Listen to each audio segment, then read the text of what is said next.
Terima kasih kepada Bapak Ibu hadirin sekalian. Memasuki acara selanjutnya yaitu sharing session dengan topik ESG and the role of internal audit dengan pembicara Ken Negeri.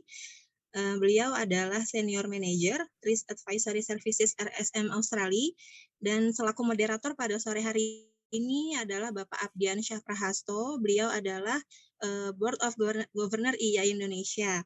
Baik, langsung saja kepada Bapak Abdian Syah Prahasto kami persilahkan.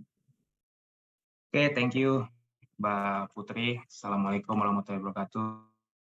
Good afternoon, IAID member.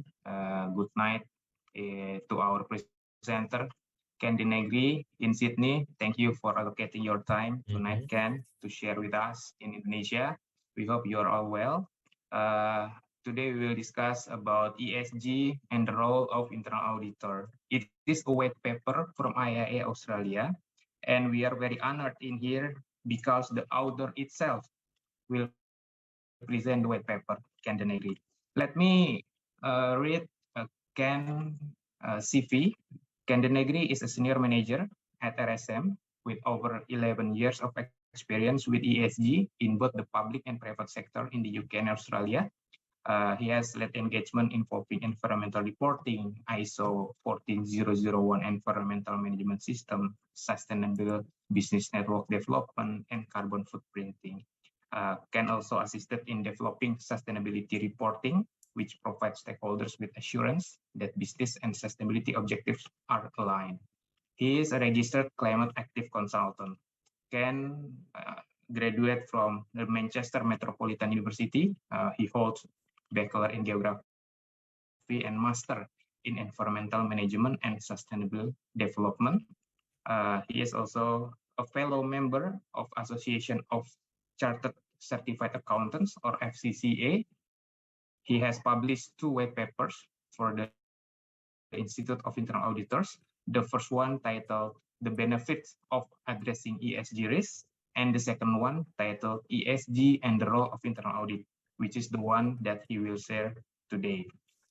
For members, please, if you have any question, please ask through chat or please raise your hand before me as a moderator can give you a green light to ask. If you want to ask in Bahasa, it's okay. I will translate it to Ken. So Ken, we will have around 45 minutes sharing session. So maybe 30 minutes presentation and 15 minutes Q&A. So over to you, Ken. Thank you very much. And it's my absolute pleasure to be here today. And this is a topic that I love talking about. And, you know, the acknowledgement over the white paper has been remarkable. And I'm very, very pleased to talk you through some of the theory, some of the concepts, but probably more importantly, how internal audit can really support, drive, and provide value in this space. So I might just share my screen very briefly, if I may. And I have prepared a pretty short slide deck just to run through. Hopefully that's okay with the forum and the moderators. But essentially, what I'll be doing is just talking through what ESG really is, or a bit of a recap as to what it is. I'll be talking through why it matters and why it's important. I'll be talking through a bit of a stakeholder review, and I'll be talking through the assessing of ESG risk and how internal audit can really provide some value in this space. So if you just bear with me for 1 moment, I will be sharing my screen. And here we go.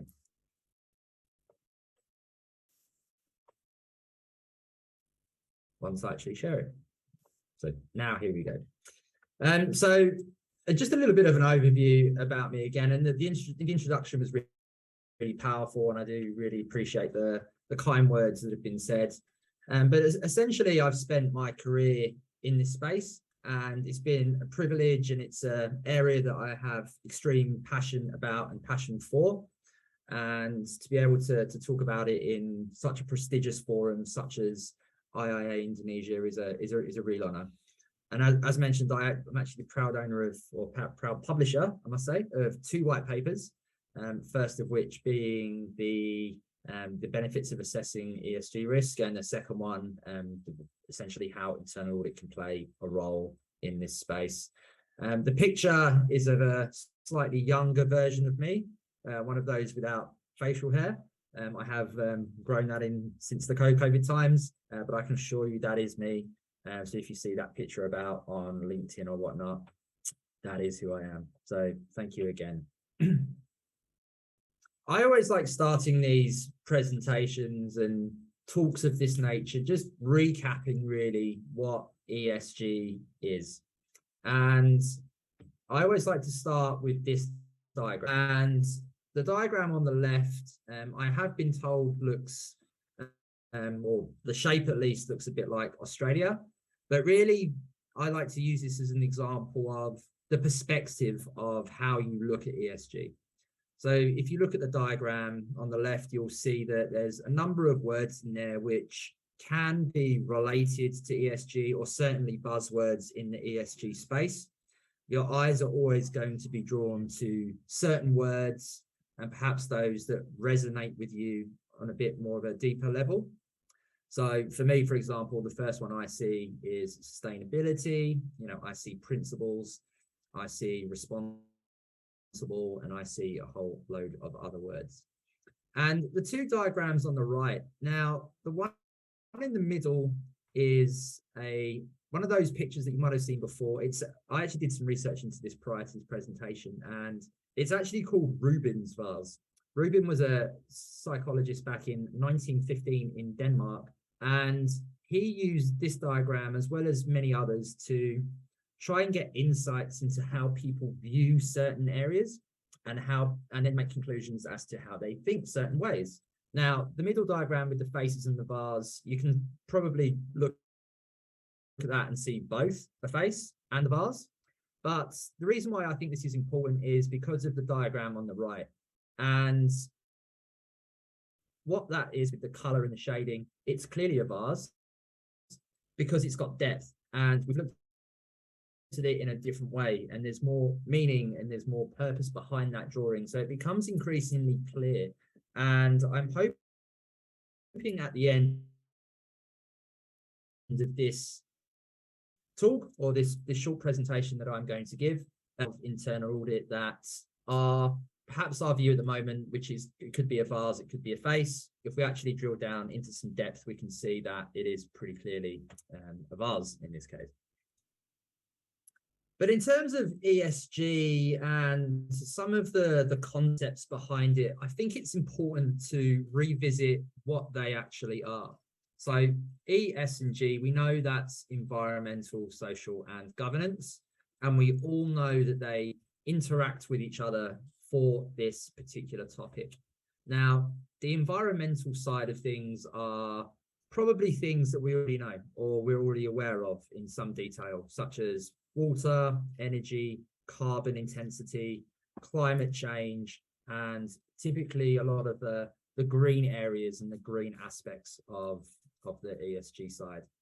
The social area is something that has risen more in recent years. And when I say recent years, I use that quite broadly in terms of the last maybe 10, 15 years. And it's really looking at that people and person perspective as to how organizations or our clients act and how they operate and how they operationalize the objectives that they intend to deliver on. So in this particular case, we're probably all familiar with health and safety, but certainly consumer actions and human rights and equal opportunities and all of those things really have grown into the limelight in recent years. And I think that it's important to recognize that, and we talk about this in a bit more detail shortly, whereby the views and the perspective, similar to the bars that we just looked at, have changed, and there has been more depth, and the picture becomes much, much clearer. And of course, the G. So without oversight of the environmental and social aspects, it's difficult to implement those objectives and really to drive the ethos of organizations or our clients into the ESG space. good governance means good leadership, and certainly good ethics and tone from the top plays a huge part. So when we're talking about how internal audit can interact later on, certainly in the governance space is a huge opportunity, because there's very few professions such as ours whereby we have such exposure to the higher level, where we have such conversations with the highest level, where we can answer those questions and act as trusted advisors, as we all are.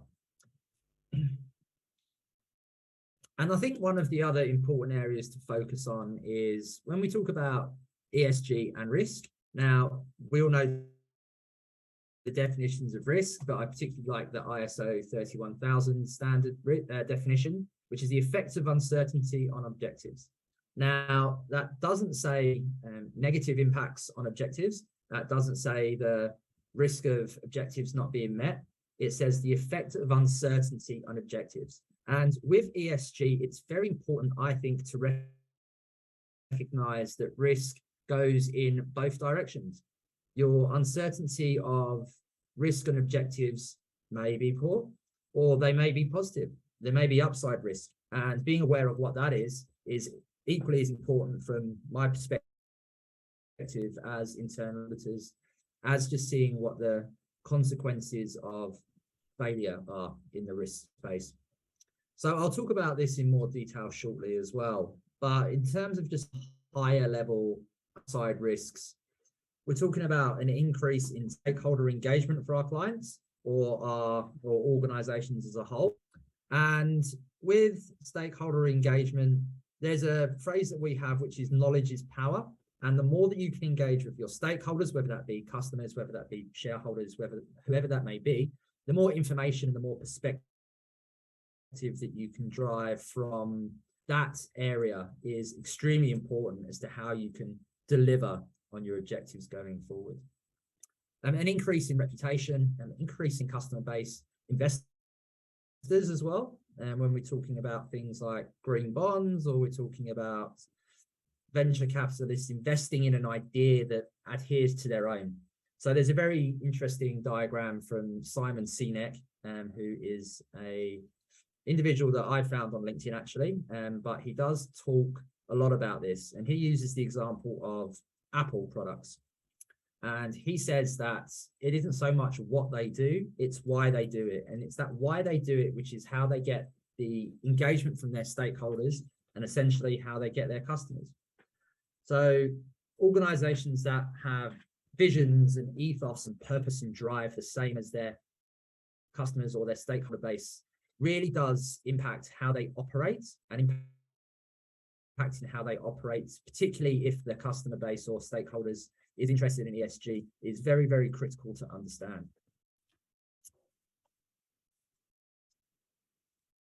So I've just given a bit of an overview of ESG. I spoke about some of the concepts and some of the principles around that, but realistically, why is that important? Why is it important? And the questions that we could get asked from our boards or audit committees or other governance mechanisms, if I'm going in there talking about ESG, they're going to ask me, number one, why is this important? And I have some answers. So firstly, I think it's very important to recognize that the world is dynamic and that it is changing. And in terms of the top global risks, I got this from the World Economic Forum, and I think it really does portray a very interesting picture around that perspective aspect that I described earlier. So the diagram on the right, it looks a little bit like Tetris, but actually what it is the top 5 global risks over the last 10 or 11 years. And what's very interesting to notice, I think, is that in 2009, typically around the GFC and others, naturally the economic risks are playing a big role, having 4 out of 5 of the top 5 risks being economic. And when you compare that to 2020, you can actually see that 3 of the top 5 risks are environmental, 1 of them is societal, and the other one is geopolitical. Now, you could look at that and say, looking at the bars diagram, that they all sound like ESG, and they absolutely are. And you can see the transition from the dark blue economic into more of the greens and the purples and the oranges. And interestingly, there's only one technological risk that is only there in 2014, but it's really the change in the coloration, and it's the change in the focus from the top 5 global risks, and moving from 80% economic to essentially 100% ESG is remarkable. And it's such an interesting perspective of how the world has changed in such a short period of time, being 10 or 11 years. Now, figure 1.3 talks about the most severe risks over the next 10 years. And similarly, the World Economic Forum did a large survey from all around the world. And those astute among you will also notice that a lot of those are ESG. 50%, numbers 1 through 3 and 7 and 8 are environmental. 3 of them are social. 1 is geopolitical. And then, of course, there's poor debt crisis and economic there on its own at spot number 9. But in terms of the forward-looking next 10 years, even the World Economic Forum in their global survey has outlined that ESG risks are going to play, in this case, 90% of what those top risks are, which is a remarkable number. And seeing how it's come from 2009 to even figure 1.3 in the next 10 years is absolutely incredible. So being across that, and particularly as internal auditors, knowing the risks and being able to help our organizations and our clients in this space is going to be an absolute golden tool that we're going to have to use. And when I talk about the world is changing, I also talk about some of the views of customers in this case. So in terms of, and the reason, well, I like the diagram on the right for this reason, because it outlines in this case, socially responsible investing, and it outlines the drive around that. So you'll see the boomer generation at 54% was, social responsible investing was front of mind. And Gen Z is 84%. So even in 3 generations, that's 30%, and that's 10% a generation. And probably giving my age away a bit, I think I sit in millennials, but I'm not 100% sure. So even I'm one of those 78% that takes this very, very seriously. And certainly when I look into products and services for my own personal consumption, for example, I do take this very seriously. So I buy probably a bit too much information, but I buy a certain type of shampoo product, not only because it makes my hair nice and shiny, but also because I know that that product has been manufactured in such a way that it links to good ESG. It doesn't damage the environment as much as others. And also I am assured through my research that the individuals that created that product are being treated in a humane way. And for me, that's incredibly important in the way that I consume. And certainly the generational aspect from the diagram on the right has made that even more prevalent to this day. So one of the things as internal audit, and certainly the shift in the last number of years from certainly my experience, is moving away from just a pure compliance base, but really moving towards assisting organizations and clients in value creation. The role of internal audit has changed, and we're now moving towards that trusted advisor capacity for clients or our organizations as a whole. And as trusted advisors, it isn't necessarily just ticking or crossing. It's actually creating value and making sure that our function creates value for the organization that we're working with. And a 5-step program or 5-step diagram here is kind of outlined how that works. And you'll notice it's a cyclical diagram. And what that means is that step 1 goes round to step 5, and then step 5 goes immediately back into step 1. And with the creation of value, I've always believed that it's very important not to stop at the end, but to look for a new beginning. And certainly with ESG, that's something that internal audit can absolutely assist with. Now, when I talk about value, that can sit in a number of different directions. So I like to break this down, and I've used this from a very good article from McKinsey, and I resonate with this because it breaks it down into two different types of value. It breaks it into hard value in this case, which are typically things that we would expect to see from other value creation activities. And by that, I mean things like top line growth or productivity uplift, reduced regulatory interventions, cost reductions, and all of those more fiscal value creation activities which can be created through the implementation of ESG. Now, in terms of the other side of that coin, we talk about soft value. And when I say soft value, that doesn't mean that it's less equally as important as the hard value, but it's certainly some of those things that perhaps can get created that you don't necessarily think about, and it can be difficult to measure. Now, things like improved environmental performance, improved employee health and well-being, increased engagement, alternative funding, and transparency of supply chains. Now, all of those things don't always necessarily relate to one unit of improved performance leads to one unit of top line growth. That isn't necessarily how it works. But how it does work is when these soft value items are delivered or realized, that a more effective, a more efficient, and a more valuable operationalized organization and activities can occur. So I mentioned before around the stakeholder engagement aspect, and certainly understanding what your stakeholders need, what your stakeholders want, and what your stakeholders desire can impact your strategic direction. And going back to the value creation and the risk lens and how internal audit can certainly help, is assisting organizations in achieving those strategic objectives. So even as I talk, hopefully you can see that the ring and the cycle continues, and all roads lead to the objectives, and a lot of those things come from stakeholder engagement and other such soft value items.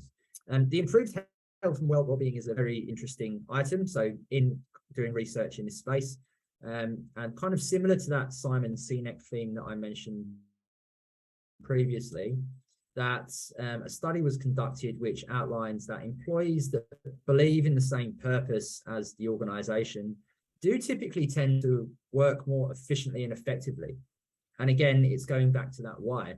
So if you have a Gen Z, for example, that takes ESG and social responsible investing or similar type of ethos very, very seriously, and your organization also takes that very, very seriously, you can see immediately that there's an alignment.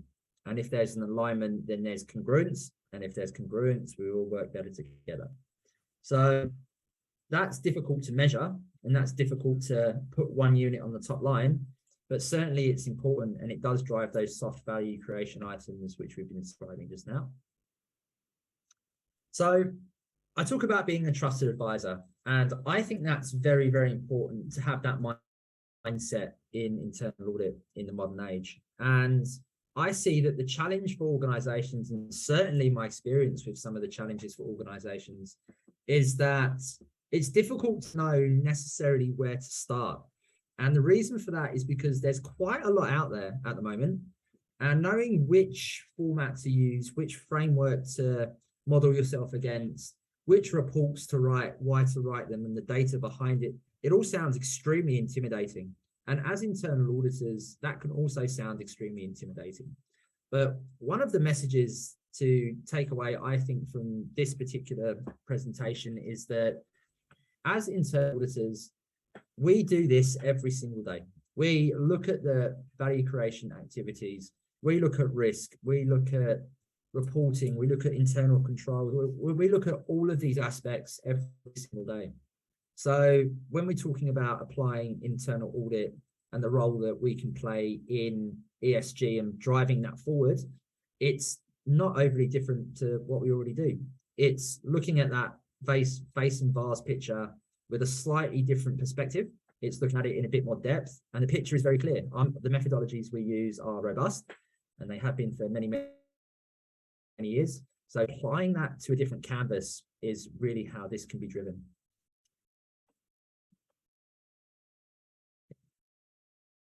So I will go back to this because it's extremely important, being stakeholders. So when I talk about stakeholders, I listed a few earlier. There are many more.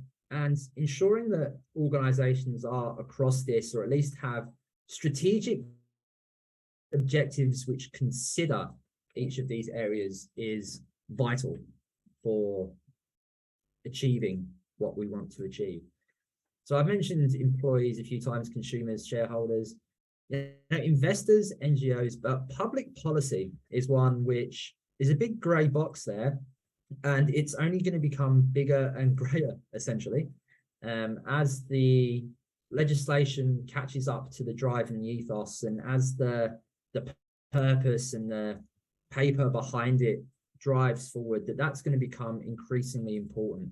And ESG comfortably sits in the middle of all of these stakeholders. And that's because each of these groups of stakeholders has certainly a view on this. And certainly if you can capture the best you can how that all fits together for ESG, is a way that we can really also assist in the internal audit space. So I think in terms of ESG and one of the ways that internal audit can help, it's difficult to walk past anything without taking that first step of assessing the risk. It's what we do best. It's what we've been trained to do, and certainly achieving those soft and hard value creation items without assessing risk is extremely difficult, and that's through both the positive and the negative sides of that. So taking the steps, and again, just going back to that earlier message that we do this largely anyway. We assess risk, we look at the risk management aspects, we look at controls, we look at all of these things already. So let's just apply that with a slightly different lens. I'll go back to my favorite quote, and it's always important to remember that the uncertainty of objectives is what risk is, and that can be good or that can be bad.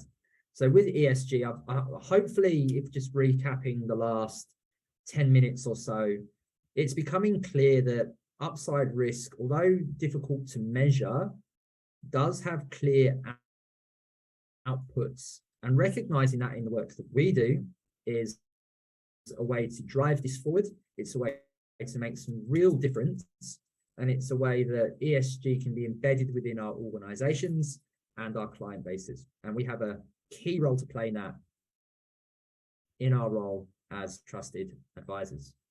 Now, in terms of the maturity, I think it's also important to reflect that it's a journey. And what that means is that I don't think the expectation is that everyone's going to embed ESG on day one. Everything's going to be brilliant, because that's just not how life works. And even in the internal audit space, where we can look at the maturity of an organization, we can see how that journey is defined. And even looking at the steps here, such as awareness, defining, reporting, and managing, we can see that, again, if you apply a finance lens on this diagram, this is what we do. This is what we do anyway. So it's just looking at that vase, seeing a bit of depth, and realizing that it isn't two faces, and that this is what we do every single day. And that maturity journey, we can really help improve and embed that. Certainly around some of the business processes aspect, because there's very few professions within an organization that would have such a wide view of how a business runs. Going back to that term, trusted advisor, being able to see this through a slightly different lens. Now, I've borrowed a cartoon here, which may or may not be across. It's called Inside Out. And one of the reasons I've used this is to just have a bit of a view and an idea around some of the frameworks that are out there. Now, I've broken it down into inside out and outside in, and I've tried to provide an example here as to when that suggested framework would be used and who the audience would be. Now, you may be across the Global Reporting Initiative, or GRI, and that is an inside-out mechanism, or an inside-out suggested framework. And what that means is that the reporting structure and the reporting framework is designed for essentially the widest possible stakeholder net as to what your organization is doing in terms of impacting the outside world. Now, that could be things like emissions, that can be things against sustainable development goals. It can be a plethora of impacts. Whereas outside in is a bit more tailored towards investors. And I've used the example here of SASB, which soon to become the ISSB. And what this is how the external environment impacts your organization. So you can see straight away that even depending on what way you look at the diagram, look at the faces in the bars, it even changes sometimes the suggested framework that should be used. And these are just examples that I think are appropriate. And naturally, as internal auditors, if we're going to assist organizations in developing these reports and these frameworks, we would need to conduct stakeholder engagement exercises to find out exactly what we need to do and what the audience target is. However, these are just some high-level examples as to what could be considered appropriate in particular circumstances. Now, one of the other things to know, I think, as internal auditors, is that if we're saying that we're going to assess ESG risk, that is a hugely broad brush. That is a monumental task, and realistically, it's difficult to assess all of ESG. It's just so difficult. And one of the ways to do this, again, as we do in all of our everyday tasks and everyday jobs, is to really take that step by step. And the first one of those steps could be to ask strategic questions at the governance levels that we have exposure to. So internal audit has exposure to boards in many cases, certainly audit committees, certainly senior management. So asking those real strategic questions and deciphering whether ESG has been considered at the strategic risk level. And in many cases, that might not necessarily directly be the case, but certainly linking ESG related risks, such as the World Economic Forum diagram that we showed earlier, and seeing how that can impact your organization, can not only help assist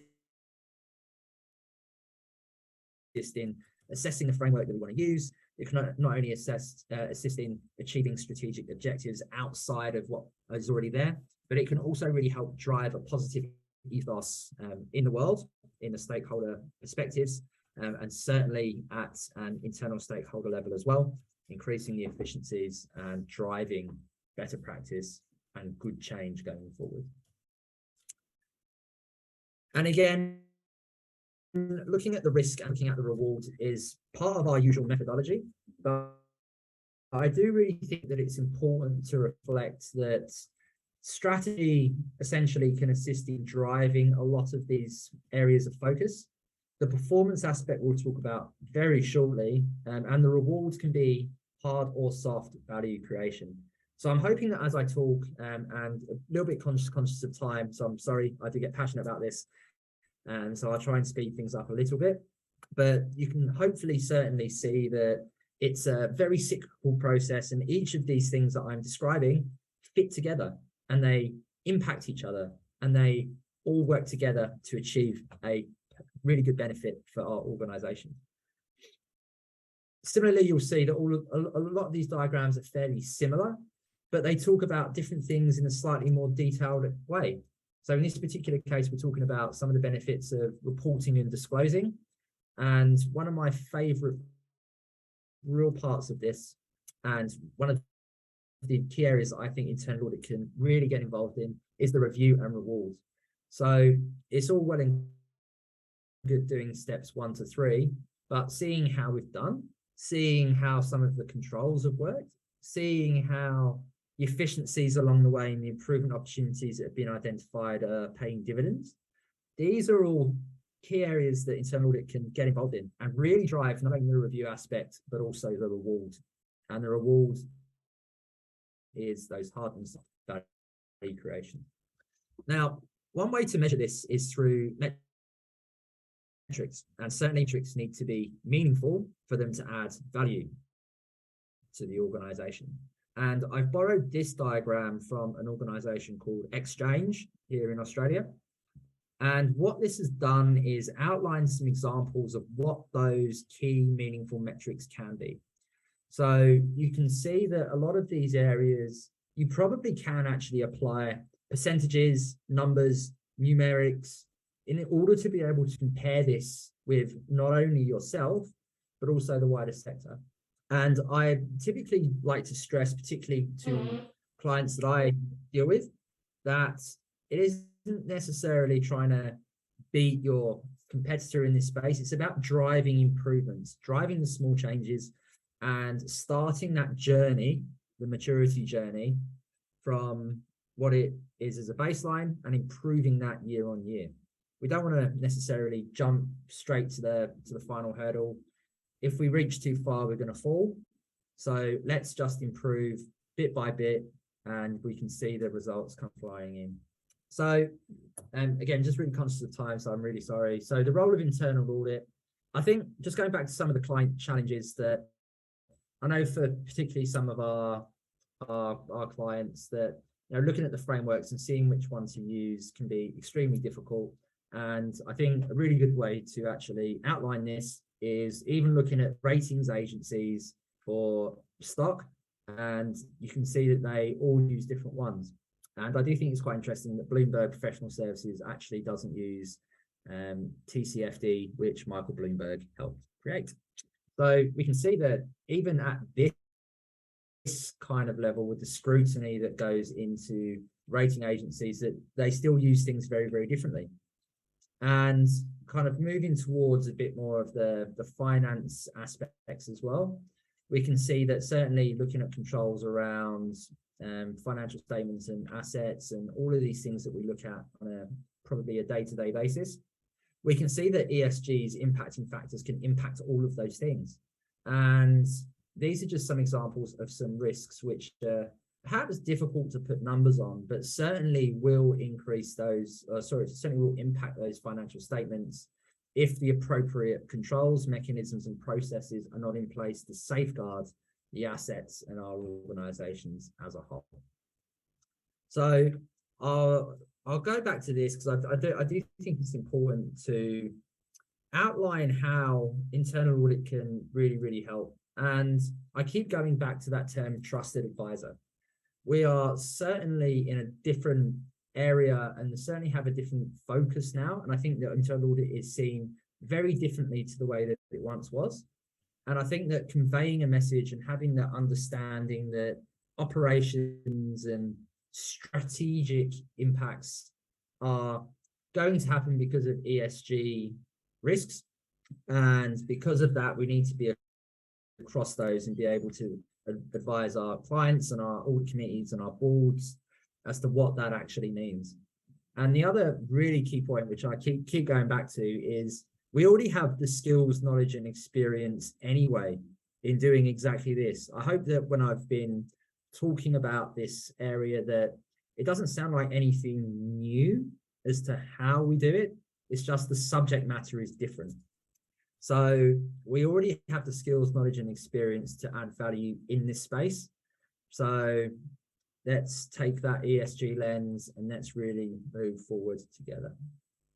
So other ways that we can really drive this can be, including it in internal audit plans, ensuring that ESG advisory services or similar at least get a look in, they at least get some consideration.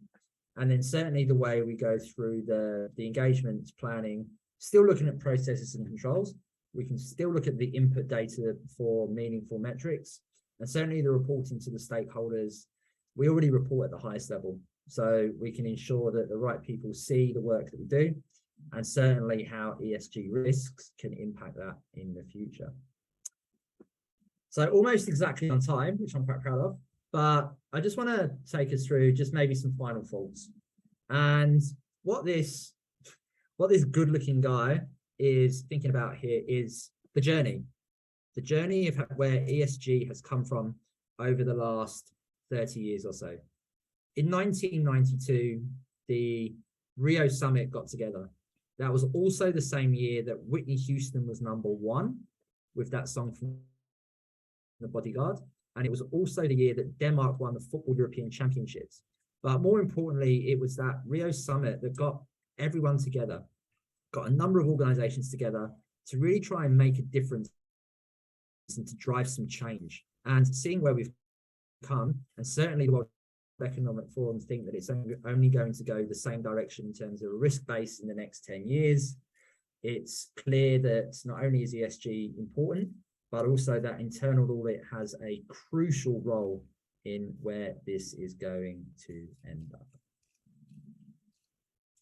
So, thank you very much for listening to me for the last half an hour.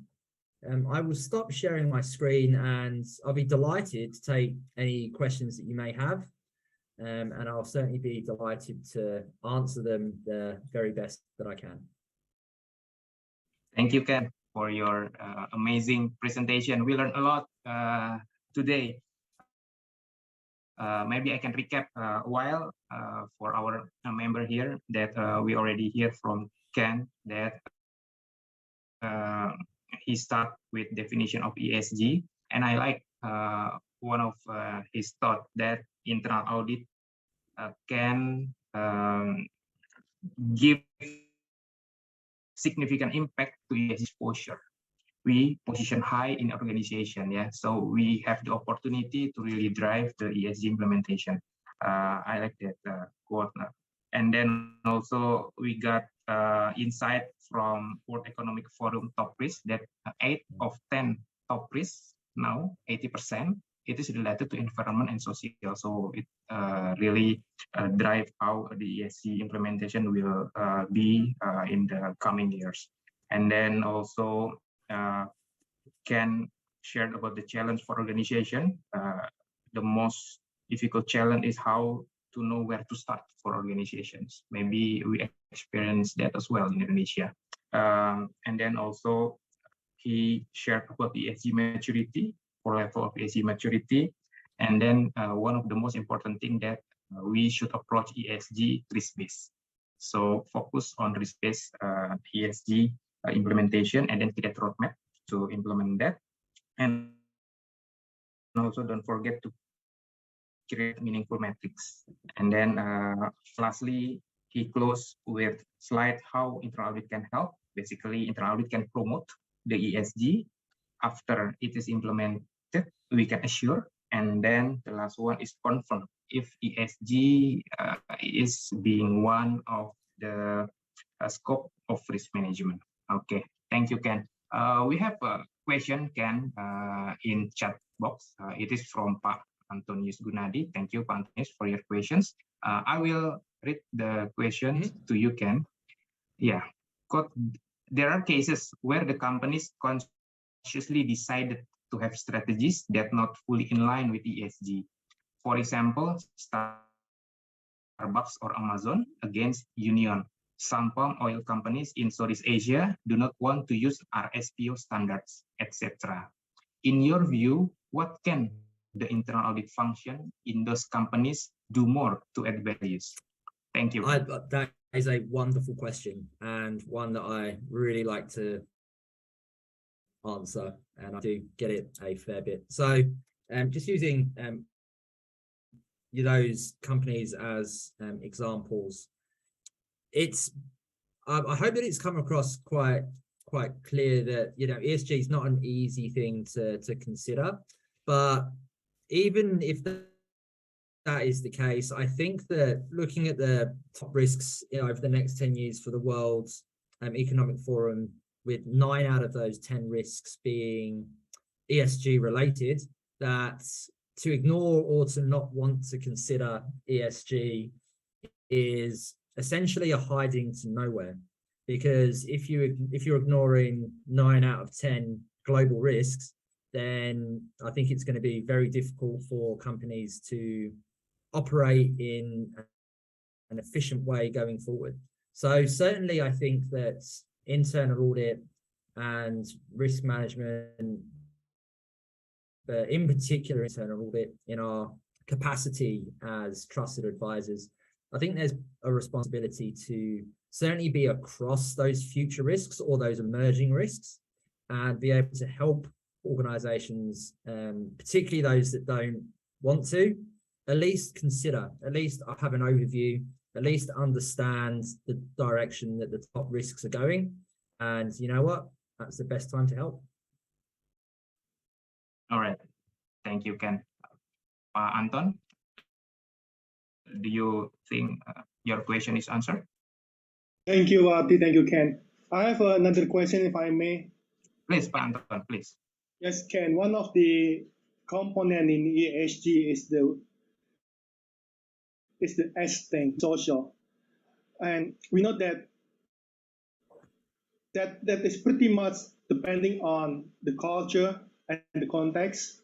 And as we know, the S implementations in several countries are different because of those differences in culture and context and stuff like that. The social equality probably in China have different meanings from social equality in America or in Australia and Indonesia and whatnot. So how do you see in the future that those countries who want to implement ESG globally can reconcile on this cultural country background context? Yeah, and that's a very delicate question and a very, very difficult one to answer, but I'll certainly try my best. So looking at a number of the frameworks, and particularly the globally recognized frameworks, one of the ideas around that is to try and align certainly what those baseline levels are. And in terms of the social aspect and, you know, some of the supply chain and the labor usage and those types of areas, it's very difficult to comment, and I certainly wouldn't want to comment on how culture impacts those areas. But what I would say is that the frameworks that are in place are designed to not only set out what the impacts in those areas are, but certainly and probably more importantly to help drive improvements in those areas. So in terms of some of the frameworks, we talk about how they align to the Sustainable Development Goals, and we talk about how, you know, some of the, particularly the GRIs as well, and they always try and drive those improvements. And even looking at they're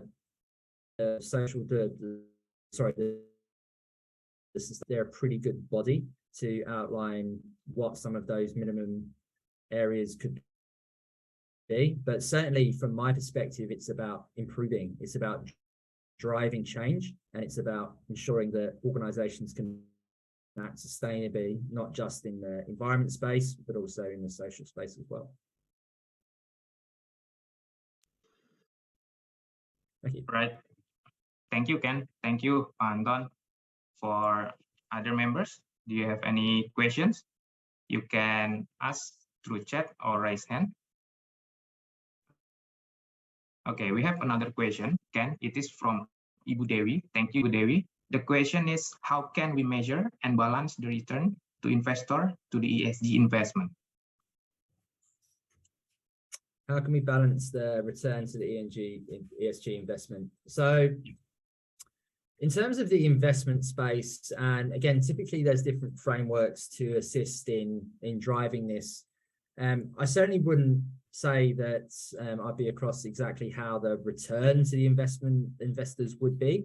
But what I would say is that a lot of the frameworks, and certainly some of the more greener bonds in the world, the investors are not necessarily looking for, in my view, they're not necessarily looking to just invest for the sake of a huge return, but they're investing for a purpose and a vision and an ethos that aligns to their own. I mentioned a few times before in the presentation around stakeholders and ensuring that if people can see the way that you see, or they have the same values as you, or they believe in the things that you believe, then that's going to attract a wider stakeholder net, and in this particular case, investors. So in terms of measuring the return, it's very difficult to put myself in an investor's shoes. But what I do see And what I have observed is that it isn't just the fiscal return, but also the benefit to the organization from both the environment and the social perspective. Right. Thank you, Ken. For the sake of time, there will be no follow-up question for Ibu Dewi. Yeah, we go to one more question, Ken. It is from Pak Nur Mahfud. Thank you, Pak. Hi, Ken. Thanks for your sharing. In your opinion and best practice, how could we face cybersecurity risk issue using ESG framework? Yeah, so this is another great question, and a similar one that I had recently as well. So in terms of the cybersecurity aspect, a lot of this is around data and cybersecurity, and ensuring that our data is secure around ESG is pretty crucially important, not only just in terms of the transparency aspect of why we report these things, but also a lot of the data can be pretty sensitive. So I did this similar presentation to this for RSM actually, and I had the same question from the cybersecurity partners, and it was essentially, we all need to look at these risks together holistically, because ensuring that our data is secured and our data hasn't been tarnished or it hasn't been compromised, that's what really leads to those meaningful metrics. So do I see that there's a cybersecurity risk in some of this information? I think that anywhere where there's data which includes meaningful metrics and reports is always going to be a target. It's always going to be a risk area, and applying those same controls and that same diligence to data that relates to ESG frameworks in the same way that we apply it to our current financial and human resource and payroll and other information is the way forward. And again, it's not necessarily doing anything massively different to what we do now. It's just applying it with a slightly different lens. Great. Thank you, Ken, and thank you for the member. Closing statement, Ken? Yeah, well, I think just in terms of the kind of the takeaway from this is that ESG has developed a lot over the last number of years, and it can appear daunting and there can appear to be a lot going on. But I think from an internal audit perspective, that if we apply our current skills, knowledge and experience to this space, looking at it slightly differently, looking at the faces and seeing the bars, that's how we can really add value to organizations.